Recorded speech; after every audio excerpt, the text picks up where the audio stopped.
Assalamualaikum warahmatullahi wabarakatuh. Shalom, salam sejahtera untuk kita semua. Om Swastiastu, Namo Buddhaya, salam kebajikan, Rahayu, Rahayu, Rahayu. Halo semuanya, aku Dewi Novita Panggabean dari Prodi Pendidikan Tata Kecantikan, Fakultas Teknik Universitas Negeri Semarang. Di sini kami dari kelompok 6 Mendanau akan menyampaikan beberapa opini kami tentang kekerasan seksual. Baik, yang pertama, digeluti selama bertahun-tahun, kekerasan seksual masih menjadi pergumulan bangsa Indonesia hingga kini. Kasus kekerasan seksual bukanlah merupakan soal yang sederhana, terutama bagi masyarakat Indonesia yang berkembang saat ini. Survei menunjukkan adanya peningkatan terjadinya kekerasan seksual dari tahun ke tahun, membuat kita harus tetap waspada dan menghentikan berkembangnya kasus kekerasan seksual tersebut. Kekerasan seksual dapat terjadi pada siapa saja dan di mana saja, dalam usia, gender, ataupun status sosial. Tidak hanya pada wanita, kekerasan seksual bisa terjadi pada pria. Budaya maskulinitas beracun atau toxic masculinity yang dilahirkan oleh masyarakat patriarki diyakini menjadi tabunya kenyataan bahwa laki-laki dapat menjadi korban kekerasan seksual. Budaya patriarki membangun konstruksi bahwa laki-laki merupakan sosok yang kuat, dominan, serta memiliki posisi tawar atau bargaining position, dan kuasa atau power yang lebih atas perempuan, sehingga mustahil bagi laki-laki mengalami kekerasan seksual. Terkait hal ini, sudah semestinya agenda dan upaya pencegahan atau penghapusan kekerasan seksual tidak menjadi kepentingan perempuan saja, melainkan juga lintas gender dan orientasi seksual. Baik, Kak Dewi, terima kasih. Sebelumnya, perkenalkan nama saya Nabila Nuriski, bisa dipanggil Nabila. Saya dari Fakultas Ilmu Pendidikan, jurusan Teknologi Pendidikan. Di sini saya akan menjelaskan tentang definisi atau pengertian kekerasan seksual. Saya ambil dari beberapa referensi atau artikel menurut Kementerian Pendidikan, menurut WHO, dan Komnas Perempuan. Definisi kekerasan seksual menurut Kementerian Pendidikan adalah setiap perbuatan merendahkan, menghina, melecehkan, menyerang tubuh atau fungsi reproduksi seseorang karena ketimpangan relasi kuasa atau gender yang berakibat penderitaan psikis atau fisik yang mengganggu kesehatan reproduksi seseorang. Dan kekerasan seksual menurut WHO dan Komnas Perempuan adalah tindakan yang termasuk serangan seksual dengan perbuatan yang memaksa seperti pemerkosaan, serangan seksual dengan benda, sentuhan, dan sebagainya. Sehingga seseorang merasa dirinya itu tidak nyaman, tersinggung, bahkan seperti harga diri atau martabat seseorang direndahkan. Begitu. Terima kasih. Oke, sebelumnya perkenalkan nama saya Herjunanda Kurniawan. Saya dari Prodi Pendidikan Matematika Fakultas FMIPA. Di sini saya akan menjelaskan terkait tentang latar belakang terjadinya kekerasan seksual. Banyak masyarakat yang menyalahkan korban terkait kekerasan seksual, mulai dari penampilan korban seperti cara berpakaian dan kebiasaan korban keluar malam. Sebenarnya semua itu terjadi karena kesalahan pelaku itu sendiri. Jadi, terjadinya kekerasan seksual dipengaruhi oleh dua faktor, yaitu faktor internal dan faktor eksternal. Untuk faktor internal, berarti faktor yang berasal dari diri seorang itu sendiri, seperti moral atau perilaku, biologis, dan kejiwaan. Yang pertama, untuk faktor moral.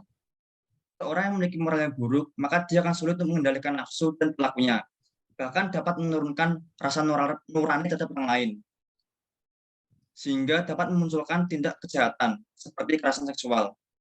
Yang kedua, faktor biologis. Manusia memiliki berbagai kebutuhan, termasuk kebutuhan seksual. Tapi jika seorang mempunyai moral yang baik, maka dapat terjadi tindakan kekerasan seksual. Yang ketiga, faktor kejiwaan. Seseorang yang mengalami kondisi tertekan atau stres akan satu hal, maka kejiwaannya akan tidak stabil, sehingga dapat memunculkan tindak kejahatan. Berikutnya, faktor eksternal. Berarti faktor yang berasal dari luar diri pelaku, seperti lingkungan, ekonomi, dan media massa. Yang pertama, faktor lingkungan. Lingkungan sosial atau lingkungan keluarga yang buruk atau yang kurang baik dan kurangnya perhatian orang tua terhadap anak dapat mengaruhi seseorang atau dapat menjadikan seseorang untuk melakukan tindak kejahatan, misalnya seperti kekerasan seksual. Yang kedua, faktor ekonomi. Seseorang yang memiliki ekonomi rendah, maka dia akan kebanyakan dia memiliki tingkat pendidikan yang rendah, maka dia akan sulit untuk mendapatkan pekerjaan yang layak. Sehingga untuk memenuhi kebutuhan hidup dia rela untuk melakukan tindak kejahatan termasuk kekerasan seksual itu sendiri. Yang ketiga, faktor media massa. Kebiasaan menonton video pornografi dan beredarnya berita terkait kekerasan seksual dapat membuat seseorang yang memiliki moral buruk memunculkan keingintahuannya untuk melakukan tindakan tersebut. Sekian, terima kasih. Baik, terima kasih. Selanjutnya saya Isti Homsah dari Prodi Pelajaran Bahasa Jepang, Fakultas Bahasa dan Seni, kelompok 6 Mendanau akan menyampaikan opini tentang jenis kekerasan seksual verbal. Sesuai dengan Permendikbudristek nomor 30 tahun 2021, kekerasan seksual verbal berbentuk penyampaian ucapan yang memuat rayuan, lelucon, dan atau siulan yang bernuansa seksual pada korban. Kekerasan seksual tersebut dapat terjadi dimanapun dan siapapun dapat menjadi korbannya.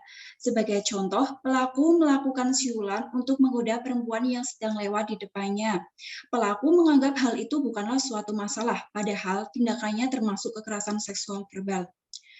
Contoh lainnya yaitu pelaku membuat lelucon bernuansa seksual, mengomentari kondisi fisik seksual seseorang, dan merayu disertai dengan bermain mata, bahkan parahnya lagi, pelaku mengeluarkan suara-suara yang bernuansa seksual. Tentu saja, korban akan merasa risih, malu, tidak aman, direndahkan, dilecehkan, serta dapat mengganggu kondisi mental korban. Mirisnya, hal-hal demikian seperti lumrah dan sudah dianggap biasa di Indonesia. Bukankah fenomena ini menandakan bahwa kurangnya edukasi dan pemahaman tentang kekerasan seksual pada masyarakat? Nah, demikianlah opini dari saya. Terima kasih. Oke, sebelumnya Assalamualaikum warahmatullahi wabarakatuh. Perkenalkan, nama saya Dwi Herdita dari Prodi Ilmu Kesehatan Masyarakat, Fakultas Ilmu Keolahragaan. Saya akan menyampaikan opini tentang kekerasan seksual jenis non-fisik. Yaitu, kekerasan seksual tidak hanya terjadi secara fisik saja, melainkan jenis kekerasan seksual pun ada yang secara non-fisik atau kasat mata, yang artinya tidak bisa langsung diketahui perilakunya apabila kita tidak jeli memperhatikannya, karena tidak terjadi sentuhan antara pelaku dengan korbannya. Kekerasan non-fisik ini tidak menyerang secara langsung, tetapi melukai harga diri serta memberikan rasa malu yang sangat luar biasa. Jenis kekerasan seksual ini pun biasanya tidak disadarkan oleh korbannya, karena beberapa tindakan kekerasan seksual non-fisik dimulai dari candaan atau omongan semata, sehingga mengundang niatan buruk oleh pelaku. Perilaku kekerasan seksual non-fisik seperti menggoda, komentar seksual, lalu lelucon kotor seksual seperti abis keramas nih, semalam main apa, habis digarap berapa kali, pasti capek ya. Tidak hanya itu, tapi ada beberapa contoh dari kekerasan seksual non-fisik lainnya, seperti menghina, terus mengirim lelucon gambar seksual di media sosial, dan masih banyak lainnya.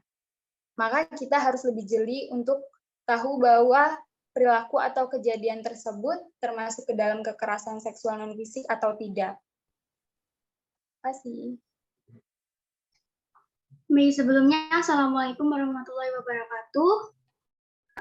Perkenalkan, nama saya Kuswati Nurutami dari Prodi Kimia dan juga dari kelompok Mendanau. Nah, di sini saya akan menjelaskan tentang jenis kekerasan seksual secara fisik. Contoh dari kekerasan seksual secara fisik adalah pemerkosaan. Pemerkosaan adalah serangan dalam bentuk pemaksaan hubungan seksual, yang mana serangan tersebut dengan kekerasan, pemaksaan, tekanan, atau penyalahgunaan kekuasaan. Yang kedua, ada pelecehan seksual. Pelecehan seksual yaitu tindakan seksual lewat sentuhan fisik maupun non-fisik dengan sasaran organ seksual.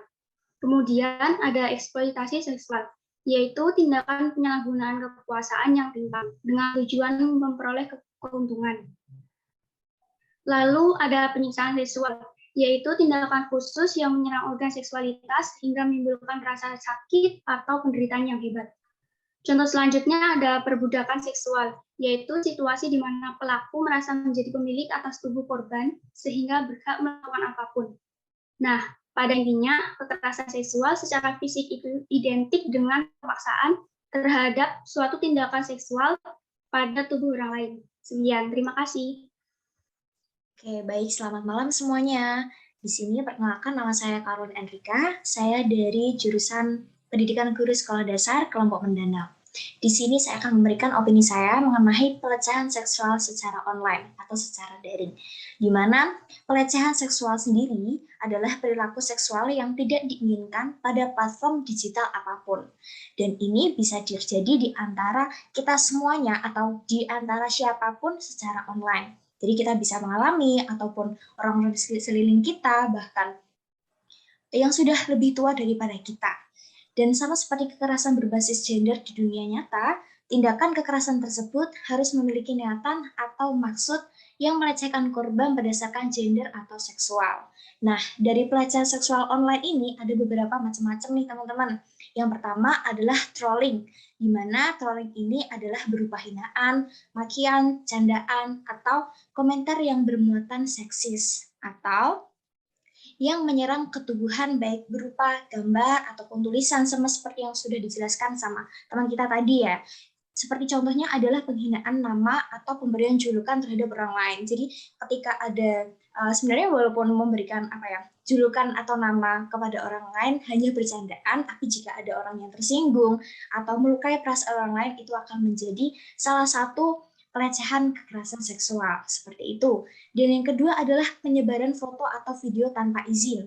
Nah, kalau misalnya penyebaran foto atau video tanpa izin ini pasti akan menjadi pelecehan juga ketika tidak izin dengan orangnya secara langsung atau yang berkaitan seperti itu. Terus yang ketiga adalah online stalking. Nah, ini teman-teman semuanya pasti tahu ya yang namanya stalking Instagram orang atau media sosial lainnya. Jadi ketika kita melakukan stalking yang tidak benar atau tidak berkenan, itu akan menjadi pelecehan seksual juga, gitu. Dan yang selanjutnya adalah peretasan akun, di mana sebagai contohnya adalah menghack akun nih teman-teman. Pasti ada nih yang mungkin salah satu dari teman-teman semuanya ada yang sudah mengalami ataupun jangan sampai kita mengalami penghackan akun, di mana penghackan akun ini termasuk dari pelecehan seksual jika tidak orang yang bersangkutan tidak mengetahui seperti itu. Dan yang selanjutnya adalah memanipulasi foto atau video nih teman-teman semuanya. Sebagai contohnya nih tiba-tiba kita memposting foto kita atau mengupload foto kita sebenarnya itu bukan kita, atau kita menggunakan foto orang lain untuk misalnya untuk menipu orang atau untuk istilahnya menggoda orang. Nah, itu salah satu dari contoh pelecehan seksual secara online juga. Seperti itu. Mungkin dari opini saya seperti itu. Selamat malam dan terima kasih. Ya, sebelumnya perkenalkan nama saya Tamam Arya dari Fakultas Ekonomi Prodi Manajemen Kelompok Mendanau. Di sini saya akan membawakan beberapa data tentang kekerasan seksual pada lingkup kampus ya. Ya, sebagaimana dimuat dalam survei Kementerian Pendidikan, Kebudayaan, Riset, dan Teknologi atau Kemendikbudristek, pada tahun 2020 ditemukan sekitar 77% dosen mengakui bahwa kekerasan seksual pernah terjadi di kampusnya. Dari kasus-kasus tersebut, sekitar 90% korbannya adalah perempuan dan 10% merupakan laki-laki. Sebesar 63% kasus kekerasan seksual di kampus tidak pernah dilaporkan. Hal ini untuk menjaga nama baik institusi pendidikan tersebut. Kemudian datang dari Safi Amira, Women Crisis Center. Dia mengutip di laman resminya bahwa temuan terhadap 34 kasus kekerasan seksual pada tahun 2021, sebanyak 19 diantaranya terjadi di lingkungan kampus. Bahkan, Safi Amira mencatat 6 pelaku kejahatan tersebut berasal dari kampus sendiri. Data ini cuma ada dari 2 tahun terakhir. Untuk spesifik 10 tahun terakhir, data di kampus sejauh ini belum saya temukan. Ya, sekian dari saya, terima kasih. Oke, terima kasih. Selanjutnya saya Larasati Lomena Ayuni dari Fakultas Bahasa dan Seni. Di sini sudah jelas ya data mengenai kasus kekerasan seksual yang terjadi di kampus. Dan sudah diterangkan secara rinci juga oleh teman kita. Ternyata banyak korban yang berani melaporkan peristiwa kekerasan seksual, karena jika tidak ada yang berani bersuara, data kasus kekerasan seksual tidak akan pernah ada. Melapor ke pihak yang berwajib atau speak up atas apa yang terjadi dalam dirinya adalah suatu hal yang berani, meskipun tidak harus dalam waktu saat itu juga, atau mungkin korban butuh jeda untuk berani speak up. Yang terpenting mereka bisa melakukan itu sudah merupakan langkah awal yang sangat baik.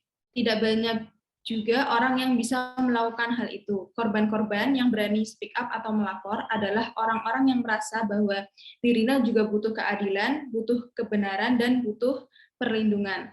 Karena kalau mereka tidak melapor, akan lebih banyak lagi korban-korban yang ada dan si pelaku tidak akan pernah kapok. Dan tujuan lain dari korban kekerasan seksual yang melapor adalah mereka tahu dan sadar bahwa mereka sangat dirugikan dari peristiwa tersebut dan merasa tidak adil. Jadi, jangan enggan untuk melapor atau speak up, karena semakin kita berani, si pelaku akan semakin takut juga. Terima kasih. Baik, terima kasih Kak Laras. Selanjutnya itu kenapa korban tidak melapor? 1. Karena trauma yang mendalam, biasanya korban pemerkosaan atau pelecehan itu menderita trauma hebat secara psikologis akibat peristiwa itu, yang menyebabkan korban tidak mampu dan bercerita atau bersedia melaporkan kasus. Yang kedua yaitu merasa takut pada pelaku. Biasanya korban pelecehan seksual itu tidak ingin mengakui apalagi melapor bahwa dirinya merupakan korban. Mereka tidak mau melapor sebab takut akan risiko, ancaman, dan pembalasan pelaku. Ketiga yaitu dianggap sebagai aib keluarga. Korban kekerasan seksual atau pelecehan jarang menceritakan kejadian yang dialaminya. Khawatirnya dianggap aib atau tidak suci, atau tidak bermoral, bahkan jarang masyarakat malah cenderung menyalahkan korban atau mengucilkan korban. Yang keempat yaitu posisi korban yang diputarbalikkan, mengancam balik korban atau membuat korban berpikir seolah-olah mereka tidak memiliki belas kasihan pada pelaku, tanpa mengingat bahwa pelaku sesungguhnya telah melakukan hal keji yang berulang-ulang. Enggan melewati proses hukum yang berbelit-belit. Korban biasanya itu melaporkan kasus setelah kejadian itu lama. Jadi untuk melaporkannya itu semakin sulit untuk mengungkapkan buktinya. Budaya mempersalahkan korban sering terjadi pada perempuan atau korban, malah dituduh memberi peluang terjadinya kekerasan seksual melalui cara berpakaian, berrelasi sosial, bahasa tubuh, dan lain-lain. Yang ketujuh yaitu kurang berpihak hukum pada korban. Sikap aparat penegak hukum saat menghadapi korban malah tidak menunjukkan rasa empati. Mereka menganggap kasus yang dilaporkan sebagai kasus sepele yang bisa diselesaikan secara kekeluargaan dan cenderung menghakimi korban melalui pernyataan. Ya, terima kasih. Baik, sebelumnya perkenalkan nama saya Madi Pratama. Saya dari Fakultas Bahasa dan Seni Program Studi Sastra Perancis. Kali ini saya akan beropini mengenai jenis kekerasan seksual yang berada di kampus. Terdapat beberapa jenis atau bentuk kekerasan seksual di berbagai kalangan. Salah satunya yaitu di lingkungan kampus. Berdasarkan UU Nomor 30 Tahun 2021 Ayat 2 terdapat daftar bentuk kekerasan seksual yang terjadi di sebuah universitas. Yang pertama yaitu membuka pakaian korban secara paksa tanpa adanya persetujuan dari korban. Yang kedua yaitu menyampaikan ucapan yang memuat rayuan yang bernuansa seksual pada korban. Yang ketiga yaitu merekam, mengambil foto atau audio visual korban bernuansa seksual kepada korban tanpa adanya persetujuan dari korban. Yang keempat yaitu mengunggah foto tubuh atau informasi pribadi yang bernuansa seksual tanpa persetujuan dari korban. Yang kelima yaitu menyebarkan informasi terkait tubuh atau pribadi korban yang bernuansa seksual tanpa adanya persetujuan. Yang keenam yaitu membujuk, mengancam korban untuk melakukan kegiatan seksual yang tidak disetujui oleh korban. Yang ketujuh yaitu mengucapkan perkataan yang tidak yang melecehkan tampilan fisik. Terima kasih. Oke, terima kasih Kak Meli. Selamat malam semuanya. Sebelumnya perkenalkan saya Evi Cayanila Kurniawijaya dari Fakultas BIPA, jurusan IPA Terpadu. Di sini saya akan memberikan opini saya mengenai dampak fisik dari kekerasan seksual pada mahasiswa. Biasanya akan muncul macam-macam penyakit menular seksual atau PMS, seperti sifilis, gonore, papiloma, human immunodeficiency virus atau HIV, herpes kelamin, dan masih banyak lagi. Jika korban mengalami pelecehan yang berlangsung lama, umumnya akan hilang fungsi pada salah satu bagian tubuh korban. Menurut aku, korban jika dilecehkan, biasanya mereka akan merasa lesu, murung, tidak bersemangat, lama-kelamaan akan berpengaruh pada pola makan. Pola makan akan tidak teratur, yang akan mengakibatkan tubuh korban kekurusan atau kegendutan. Pertumbuhan pada masa remaja ke masa dewasa akan terganggu. Korban juga berpotensi mengalami luka internal dan pendarahan. Pada kasus yang lebih parah, sampai ada yang mengalami kerusakan organ internal. Demikian opini dari saya mengenai dampak fisik dari kekerasan seksual pada mahasiswa. Terima kasih.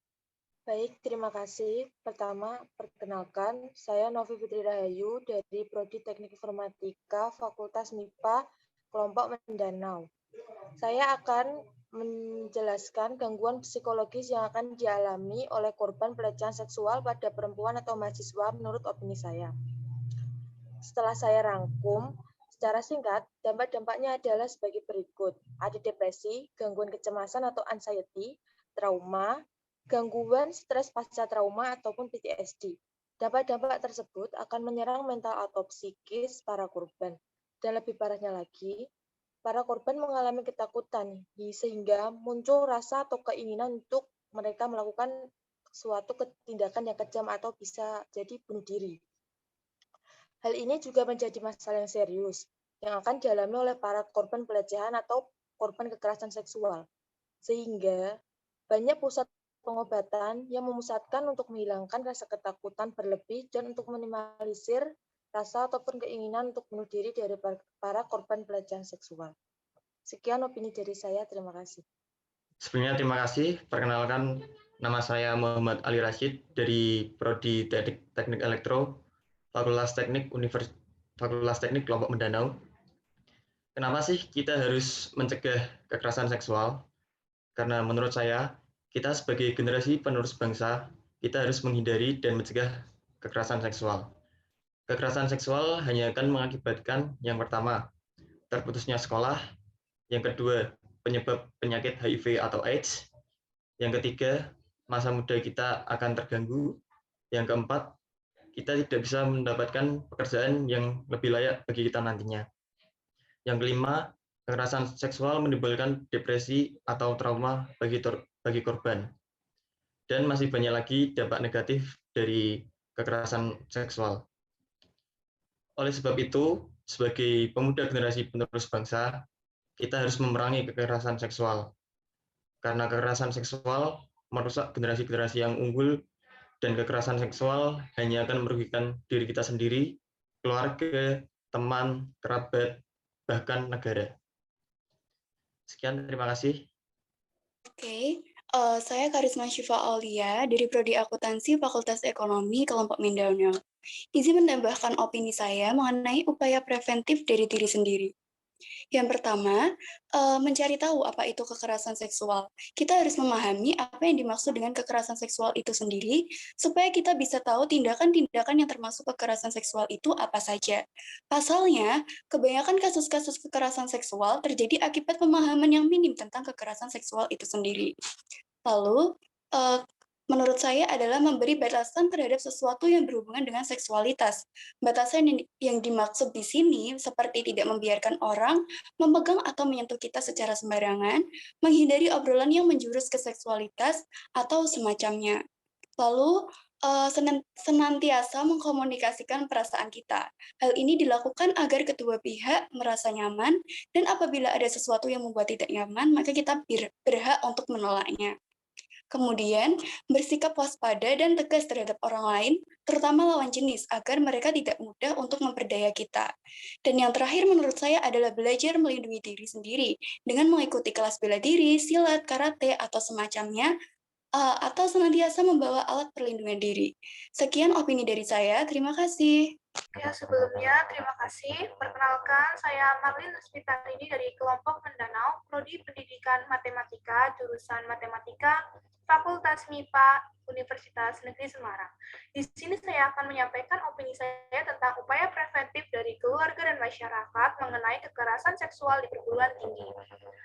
Seseorang yang minim pengetahuan tentang kekerasan seksual itu seringkali salah akan hal ini di kalangan keluarga, salah satunya disebabkan oleh tabunya masyarakat. Pengetahuan seksual bukan hanya tentang organ seksual secara ilmiah, tetapi juga tentang perilaku bagaimana kita menunjukkan kasih sayang. Komunikasi dalam keluarga setiap hari juga sangat penting. Meskipun sudah ada payung hukum yang kuat untuk melindungi kita dari kekerasan seksual, namun edukasi tetap menjadi komponen paling penting. Kita sendiri juga perlu membentengi diri dari kekerasan seksual. Bahasa kasih, bahasa cinta, dan bahasa emosional juga merupakan bagian dari pendidikan kekerasan. Kita juga harus terbuka terhadap keluarga. Lingkungan yang kondusif juga berpengaruh untuk meminimalisir terjadinya kasus kekerasan seksual. Akar persoalan harus dibangun dari lingkungan keluarga. Pengetahuan akan kekerasan seksual mulai diajarkan dari lingkungan keluarga.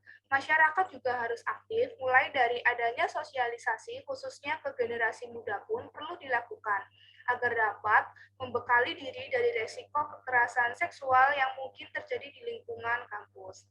Generasi muda sekarang harus banyak mendapatkan pengetahuan mengenai kasus kekerasan seksual. Jangan beranggapan jika korban kekerasan seksual itu akan baik-baik saja.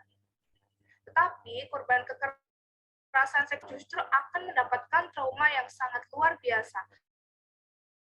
Keluarga dan masyarakat itu harus berjalan dengan baik, karena di era modern sekarang sering terjadi kekerasan seksual dimanapun dan kapanpun.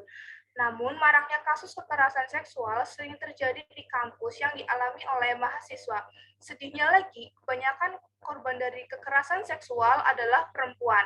Harus ada komunikasi lebih lagi dari antara keluarga, masyarakat, perguruan tinggi, dan mahasiswa mengenai kekerasan seksual, serta bergerak bersama menciptakan kampus yang bebas akan kekerasan seksual.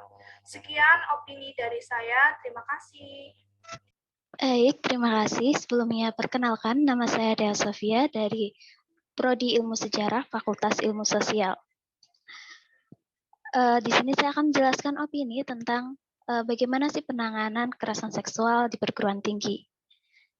Nah, dikarenakan meningkatnya kasus kekerasan seksual di perguruan tinggi, mengharuskan seluruh pihak di perguruan tinggi untuk mengambil langkah sebagai respon terhadap masalah ini. Nah, langkah apa saja yang bisa diambil? Yang pertama adalah membangun ruang aman di kampus bagi seluruh sivitas akademika. Tentu, kekerasan seksual adalah masalah sensitif yang harus diatasi dengan hati-hati. Karena itu membutuhkan ruang khusus untuk mengatasinya, dan tentu saja itu diampu oleh tenaga profesional. Nah, entah itu bisa melakukan peer counseling maupun edukasi mengenai kekerasan seksual. Yang kedua adalah perlunya pemerataan persepsi antara dosen, mahasiswa, atau pengelola fakultas atau bisa juga universitas, dan diharapkan juga para petinggi dari jajaran struktur pengambil keputusan itu harus memiliki perspektif pro korban dan juga perspektif gender yang baik. Nah, yang terakhir adalah dalam menyelesaikan kasus kekerasan seksual di perguruan tinggi itu memerlukan kerjasama dan juga integritas dari seluruh pihak di kampus, baik itu dosen, mahasiswa, staf, kurikulum, dan yang terpenting adalah harus memiliki kesadaran akan pencegahan dan penanganan kekerasan seksual yang baik. Nah, sekian dari saya, terima kasih. Oke, sebelumnya terima kasih. Perkenalkan, nama saya Rita Nur Alia Wulandari dari Prodi PGSD Fakultas Ilmu Pendidikan. Opini saya tentang kekerasan seksual yaitu dalam upaya penanganan kekerasan seksual di perguruan tinggi, pemerintah mengeluarkan Peraturan Menteri Pendidikan, Kebudayaan, Riset, dan Teknologi atau Permendikbudristek Nomor 30 Tahun 2021 tentang pencegahan dan penanganan kekerasan seksual di lingkungan perguruan tinggi yang telah ditetapkan tanggal 31 Agustus 2021 lalu. Permendikbudristek Nomor 30 Tahun 2021 hadir sebagai langkah awal untuk menanggapi keresahan mahasiswa, dosen, serta masyarakat perguruan tinggi lainnya tentang kasus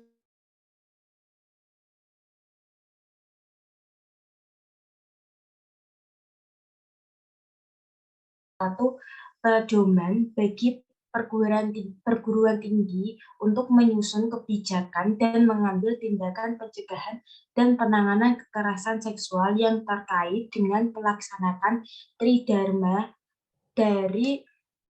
di dalam atau di luar kampus, yang pada akhirnya dapat menciptakan kehidupan kampus yang semakin positif tanpa kekerasan. Peraturan ini juga telah memasukkan bentuk kekerasan seksual yang terjadi di dunia teknologi, informasi, dan komunikasi.